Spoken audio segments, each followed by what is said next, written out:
दोस्तों नमस्कार। आप सभी का द लास्ट लेसन चैनल में बहुत बहुत स्वागत है। आज आईएएस का एग्जाम हुआ। प्री का भारत का यह सबसे बड़ा दंगल है और इस दंगल में लेने वाले बहुत ही खुश नसीब माने जाते हैं। आज का पेपर कैसा था और आज का कटअप कितना जाएगा, ये सारी बातें मैं आपको बताने वाला हूँ। लेकिन एक बात आप जान लीजिए, अगर 86+ अगर आप ला रहे हैं तो मेंस की तैयारी करना शुरू कर दें। देर करने की कोई ज़रूरत नहीं है।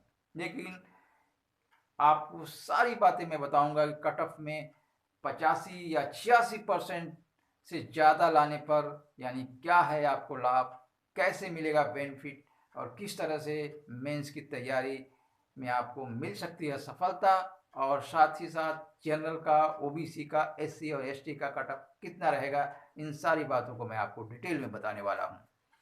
तो देखिए, हमारी जो 3 बातें डिपेंड करती हैं, वैकेंसी के ऊपर, नंबर ऑफ स्टूडेंट्स के ऊपर, नेचर ऑफ पेपर के ऊपर। तो आज का जो पेपर हुआ था वो कैसा था, इस पर भी हमें देखने की ज़रूरत है। हालांकि 10 लाख फॉर्म भरे गए थे, अपेयर हुए थे 5 लाख के आसपास, लेकिन इस कोरोना काल की वजह से सारे स्टूडेंट 8:30 बजे के लगभग बुला लिए गए थे और काफ़ी गहमा गहमी के बीच जो है कैंडिडेट पहुंचे थे। बहुत सारे कैंडिडेट नहीं पहुंच पाए। तो इस बार जो है पेपर का नेचर कैसा था, तो पेपर का जो नेचर था मॉडरेट टू टफ था। मॉडरेट टू टफ कैसे था, क्योंकि इस बार जो हिस्ट्री का पेपर हुआ था और इको का जो पेपर था, ये सारे कंसेप्ट पर आधारित थे। इस बार बहुत कम क्वेश्चन थे जो कि डायरेक्ट पूछे गए थे।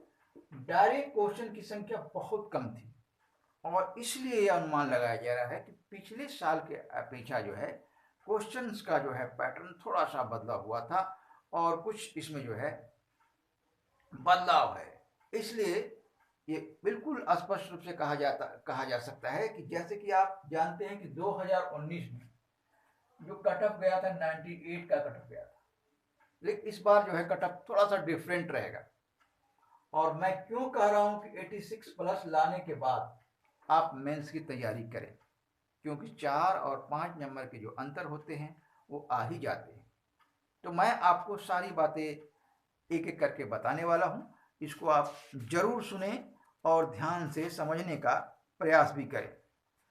तो देखिए, इस बार का जो कटअप है वो कटअप, अगर हम जनरल की बात करें तो जनरल का कटअप इस बार जो है 94 से 100 रहने वाला है। 94 से 100 यानी 94 से 100। अगर आपने इसमें क्वेश्चन कितने किए हैं, अगर 47 क्वेश्चन आपका हो चुका है, 47 से 50, तो आपको मेंस के लिए किसी भी रूप में नहीं रुकना चाहिए। जो जनरल के कैंडिडेट हैं उनको तैयारी शुरू कर देना चाहिए। और ओबीसी की जहाँ तक से बात है, ओबीसी के अंतर्गत अगर आपका मार्क्स अगर 88 से 94 आ रहा है तो बेहिचक आपको तैयारी करनी चाहिए मेंस की। वहीं एससी एसटी का अगर हम बात करें तो उनको जो है 80 से 88, और एसटी का भी लगभग में वही जाने का उम्मीद है। तो ये भी जो है 80 से 88 तक अगर ये लाते हैं तो मेंस की तैयारी करने में कोई देर ना करें।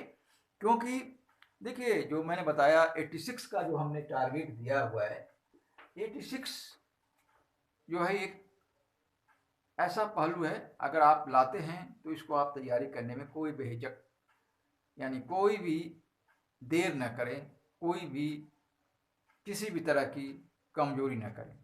एक बात और जान लीजिए, कई बार ऐसा होता है कि आप क्वेश्चन पेपर को मिलाते ही रह जाते हैं। लंबे समय मिलाते रहने से भी समय की बर्बादी है और आपको जो 90-92 दिन जो समय मिलता है वो मेंस के लिए समय मिलता है और इस दरमियान आपको तैयारी बेहतर से बेहतर करनी चाहिए और एक रणनीति के तहत करनी चाहिए, ताकि आपकी जो कामयाबी है वह सफलता के रूप में आगे बढ़ती चली जाए और आप मेंस को लिखें, मेंस के बाद इंटरव्यू दें।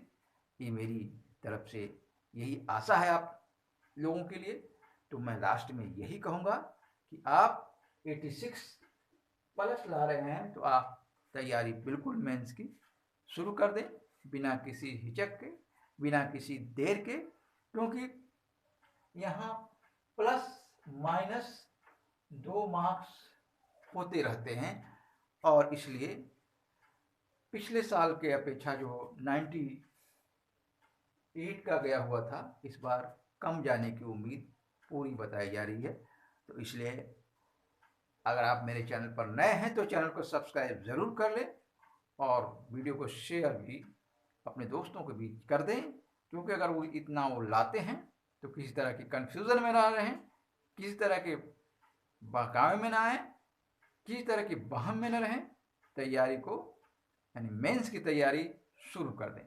तो दोस्तों, जय हिंद, जय भारत।